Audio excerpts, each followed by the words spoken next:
Usually when you check the weather forecast, you just want to know, like, if you need to grab an umbrella for tomorrow morning. Right, yeah. It's a pretty simple, practical action. Exactly. But imagine lying in bed at 2 in the morning, you're staring at the ceiling, and you are desperately trying to predict exactly how much it will rain, the exact wind direction, and the temperature on a specific Tuesday, like an entire year from now. Oh, wow, yeah. And not just casually trying to predict it, but feeling physically terrified because you can't get that exact concrete answer. I mean, your body reacts as if it's in immediate physical danger simply because that information is missing. Which is, well, it's fundamentally impossible to get anyway. You can't know the weather a year from now. Yet, when it comes to our actual lives, we do this all the time. We really do. We try to play the ultimate weather forecaster for our own futures. We absolutely do. So today, we are taking our sources and we're exploring how to find an anchor for our minds when we are facing a blurry, unpredictable future. And since we are designing this deep dive, especially for you, the language learner, we're going to take things at a very deliberate, relaxed pace today. Yeah, we want this to be a mindful space for you, a place where you can absorb some profound psychological concepts, but also where we can slowly explore some beautiful, healing English phrasing. Right, because having the right words can really help articulate what you might be feeling when you're staring at that ceiling at 2 a.m. And that late night meltdown is just incredibly common, especially when you are in a transitional phase of life. Maybe you are navigating a career change or facing relationship limbo or just waiting for news. Yeah, that waiting period is the hardest. It really is. In the middle of the night, your heartbeat starts racing and your brain attempts to simulate every single worst case scenario. I always think of it like a computer CPU, running at 100% capacity. The fan is whirring loudly, the machine is overheating, and all of that processing power is being used to build a video game level that hasn't even been designed yet. That is a great analogy. It completely ruins the present moment. You drain all your energy for a fictional tomorrow. Exactly. So what is actually happening in our brains when we fall into this trap? Well, to understand the why behind this, we look to clinical psychology. Specifically, there is a concept called intolerance of uncertainty, or IU. Intolerance of uncertainty. Let's unpack that. Sure. So if we trace this back to our evolutionary history, the human brain is hardwired to equate the unknown with danger. Like thousands of years ago, if our ancestors heard a sudden rustling in the bushes and they didn't know what it was. They assumed it was a tiger or something. Exactly. Assuming it was a dangerous predator is what kept them alive. So the brain rewarded that anxiety. That makes perfect sense. The unknown meant a potential threat to survival. So the brain sounds an alarm to keep you alert. Right. But the problem is, we aren't sleeping in the jungle anymore. Yeah, we are in comfortable beds with locked doors. We are. But our ancient brain architecture hasn't really updated to realize that. So modern humans have taken this primal survival mechanism and amplified it into an unhealthy demand for a guaranteed outcome. A guaranteed outcome. So we want to know exactly what is going to happen. Yes. We have developed this profound control addiction. We mistakenly believe that if we just worry intensely enough, if we just plan for every disaster, we can somehow eliminate all risk from our lives. Wow. We treat our anxiety like it's a protective shield. Exactly. We convince ourselves that worrying is actually productive, but it really just locks the nervous system into a chronic state of threat. And I think part of the problem is that we often lack the simple vocabulary to describe this panic, which makes it feel even more overwhelming. Our sources highlight a great English phrase that perfectly captures this feeling. The phrase is, "I am paralyzed by the fear of the unknown." I love that we're looking at that phrase.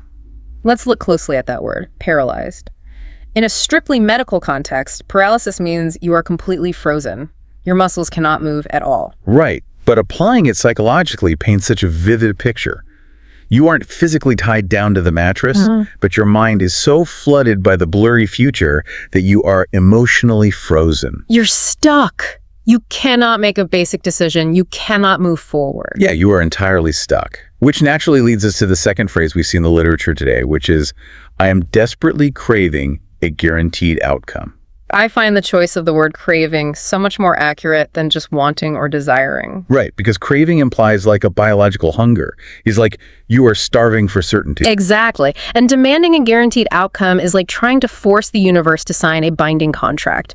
You are basically telling your body, I will only allow my muscles to relax if you promise me exactly how this situation will end. And because the universe cannot sign that contract, the body just stays tense indefinitely. It's wild how our evolutionary wiring is actively working against us here. It really is paralyzing us with scenarios we cannot possibly control. So the big question is, how do we flip that script?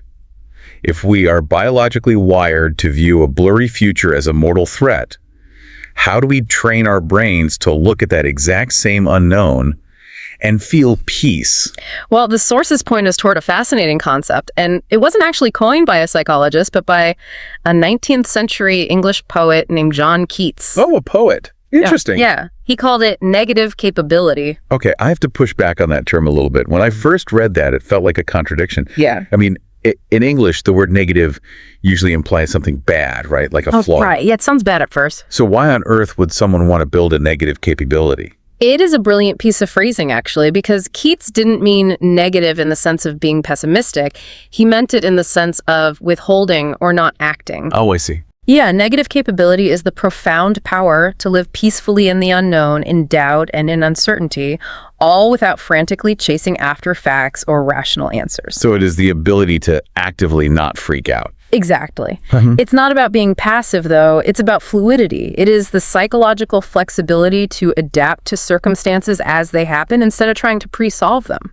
I like to think about it through a physical analogy. So imagine you're riding in a car and you see a crash is about to happen. Right. A scary situation. The immediate human instinct is to brace for impact, to tense every single muscle in your body to create armor. But paramedics will tell you that physical tension often causes worse injuries. Because the rigid bone breaks, right? Exactly. The rigid bone breaks, but the relaxed muscle absorbs the shock. So negative capability is the opposite of bracing for impact. It's like being water. Oh, I love the water analogy. Yeah, when water's poured into a strange new container, it doesn't panic about the shape of the glass. It simply adapts. It remains entirely fluid and fills the space smoothly. That is a phenomenal way to visualize it. You are consciously shifting your internal state from a rigid control mode into a relaxed, embracing the unknown mode. But how do we actually do that? Translating a poetic concept into real life is tough. It is, which is why the research suggests running our thoughts through 3 specific mental pivots or shifts. Let's explore those shifts. When someone is caught in that late-night panic, what is the first pivot they need to make? The first shift addresses our fear of failure. We typically spiral into the thought, the future is blurry, what if I fail? I need answers now. Yeah, that's the classic panic mode. Right, so the pivot is to actively replace that thought with, the future is unwritten. A blurry fog means I have infinite possibilities and can go in any direction. Infinite possibilities. Notice how that phrase just completely alters the emotional temperature of the thought. It really does soften it. Yeah, when we look into a dark fog, our brain assumes it is hiding a monster. But reframing it as infinite possibilities reminds us that the fog might be hiding a dozen different beautiful paths we just haven't considered yet. Exactly. You are taking the lack of a strict plan and treating it as a positive thing, which flows right into the second shift. This one tackles our obsession with timelines. Oh, the timelines. We are so strict with ourselves. We really are. We usually operate under the assumption that unplanned detours are massive disasters. Right. People tell themselves things like, I must secure this specific job by age 30, or I have to be married by 35. We treat our lives like strict train schedules. And if the train is 5 minutes late, the whole system fails. Exactly. It creates so much unnecessary suffering. So the pivot here is to adopt a new mindset. You say, I allow life to happen outside my plans. I am practicing swimming in the unknown. Swimming in the unknown. I really appreciate the mechanics of that metaphor for our learners today. When you swim, if you just thrash around and fight the water, you sink. Right, you get exhausted and go under. Yes, swimming requires a fundamental trust that the water itself will support your weight, as long as you stay calm and move with it. And that required calmness leads us perfectly to the third shift. This one deals directly with the physical tension in our bodies. We constantly tell ourselves, I can't relax until the test results are out, or I can't rest until they reply to my email. We wind ourselves up tight, like a guitar string. Or like that overheating computer CPU we talked about earlier. Yes. So we have to consciously feed the brain a news story. We say, uncertainty means the worst hasn't happened and the best is on its way. I am actively unloading my anxiety tonight. Unloading it, like physically unbuckling a heavy backpack of rocks that you've been carrying up a mountain. and just dropping it on the dirt. That's the exact feeling. And to really help internalize this, the sources highlight 2 more empowering English sentences. Let's go through them slowly. The first one is, I choose to sit with the question instead of forcing an answer. The concept of sitting with the question is just remarkably gentle. I mean, think about the phrase forcing an answer.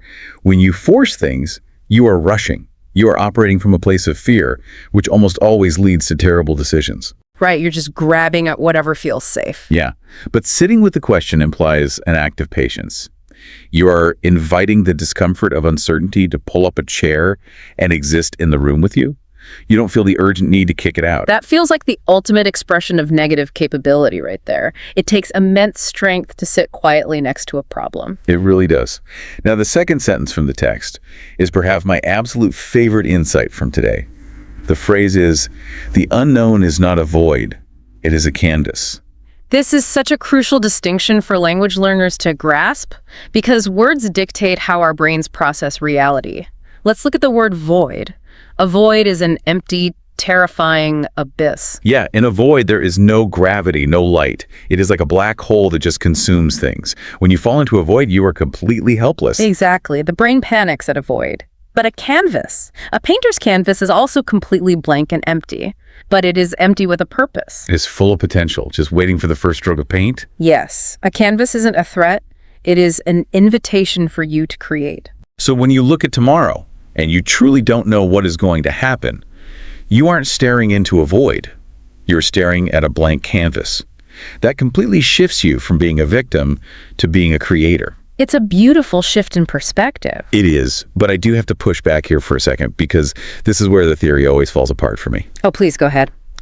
So understanding this beautiful philosophy intellectually during a sunny afternoon is great. Sitting with a cup of tea and thinking about life as a blank canvas is easy. Sure, when you're relaxed. Right.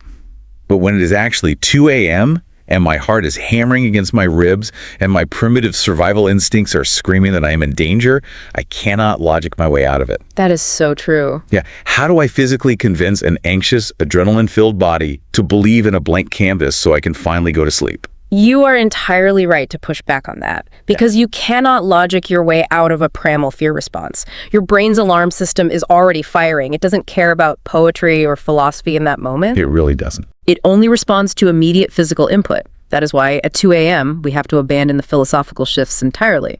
We have to move to a purely physical practice. Okay, I want you, the listener, to really immerse yourself in this next part. Picture your bedroom right now. Imagine the sound of gentle night rain tapping against your window. Just a soft, steady rhythm. Yes. And accompanying that rain, in the background, is a slow, steady, lo-fi music track, about 40 beats per minute. A very slow, thick rhythm. The goal of this exercise is to forcibly pull your mind out of that fictional tomorrow and slam gravity firmly back into the physical present. In clinical terms, we call this a grounding technique. We are going to walk through a simple 3-step sensory ritual. You can do this while you are lying in bed panicking. Step 1 is drop the anchor. Drop the anchor. I actually tried something like this once, and I realized I was gripping my bed sheets so tight, like I was on a roller coaster. What does dropping the anchor actually require us to do physically? It requires redirecting your brain's focus from imagination to physical sensation. When you are anxious, you are physically tense. You are almost trying to hover above the mattress to stay alert. Yeah, bracing for impact. Exactly. Dropping the anchor means consciously telling your muscles they no longer need to hold you up. You focus entirely on the physical pressure of the back of your head sinking into the pillow. So you really feel the weight of your body. Yes. You scan downward. You feel the heavy weight of your shoulders, your hips, and your heels actively pressing into the mattress. By forcing your brain to process this immediate physical data, you literally interrupt the anxiety loop. You are giving the CPU a different, immediate task to focus on. And as you feel that physical weight, the text instructs you to say internally, my body is here, the bed is holding me, I am safe right now. I love that phrasing. Me too. The bed is holding me. It transfers the burden of support. You're giving yourself permission to stop holding yourself together. It is a profound surrender. Okay, step 2 is let the fog exist. Take a long, slow exhale. I want you to imagine that terrifying, blurry, unpredictable future as a literal thick night fog rolling in outside your bedroom window. This sounds simple, but it takes an incredible amount of mental discipline.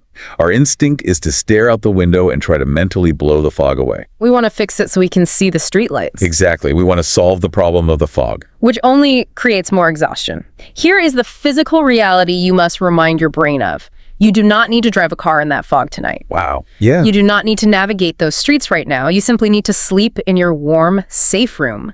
You allow the fog to exist outside and you actively stop trying to clear it.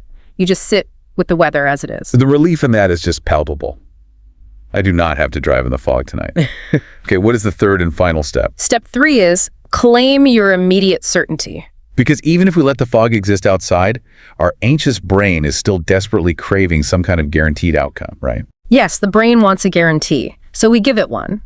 But a physical one, not a fictional one. You place a hand flat on your stomach. Okay, hand on the stomach. And you feel it physically rise and fall as you breathe in and out. The future a year from now may be wild and completely unpredictable, but this single breath of warm air entering your lungs in this exact second, that is 100% certain. It is undeniable physical evidence that you are alive and you are okay. You cling to this tiny certainty. You use the rhythm of your breath as your anchor point. And by focusing solely on the rise and fall of your stomach, you officially grant your brain an 8-hour leave of absence from the future. I am struck by how this completely redefines the idea of centering oneself. You aren't finding your center by mentally conquering all of tomorrow's potential disasters. No, not at all. You are finding your center by claiming a single, undeniable physical reality, one breath. And you use the weight of that reality to defeat the massive imagined uncertainty of the future. It bypasses the panic completely. And that highlights the true meaning of the vocabulary we've been exploring today. A grounding technique quite literally brings your energy down out of the clouds of imagination and grounds it into the earth, into the physical bed. And we keep using that word anchor. An anchor is a heavy iron object that stops a ship from being thrown around in a storm. But today, it is the physical action of tethering your mind to your breath so it doesn't drift away. Exactly. And this leads to my absolute favorite concept from the sources today, which is learning to trust life's unfolding. Let's talk about that word unfolding. The imagery there is deeply calming. It suggests a natural, organic evolution that simply cannot be rushed. Like a flower. Yes, exactly like a tight flower bud. If you pry a flower open with your fingers, you destroy the petals. You simply have to allow it to unfold at its own inherent pace, trusting that it knows how to bloom. We have to afford our own lives that same patience. Which brings us to the climax of today's deep dive. Our sources provide a final, healing affirmation designed to combine all of these tools into one statement. Yes, this is the core takeaway. If you are listening to this in bed, I want you to imagine sinking into a warm bath. Let your muscles go loose, and let these words completely wash over you.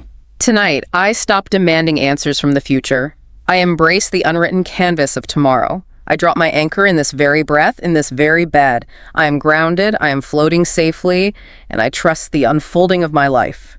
Whenever you feel overwhelmed by the blurriness of tomorrow, whenever you feel that mental CPU starting to overheat at 2 a.m., you can return to this deep dive. You can recall these exact phrases. Remind yourself that you don't have to drive in the fog tonight.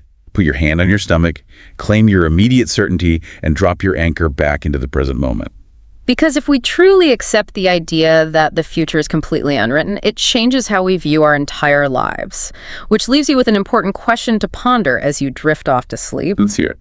If the unknown is truly a blank canvas rather than a dangerous void, what if the unexpected, unplanned detour you are so terrified of taking right now is actually the exact brushstroke your masterpiece requires? That is a beautiful thought to end on. So tonight, don't worry about forecasting the rain a year from now. Just listen to it tapping gently on your window tonight. Feel the mattress holding your weight, and let tomorrow's canvas remain beautifully, peacefully blank. Stay curious and sleep well.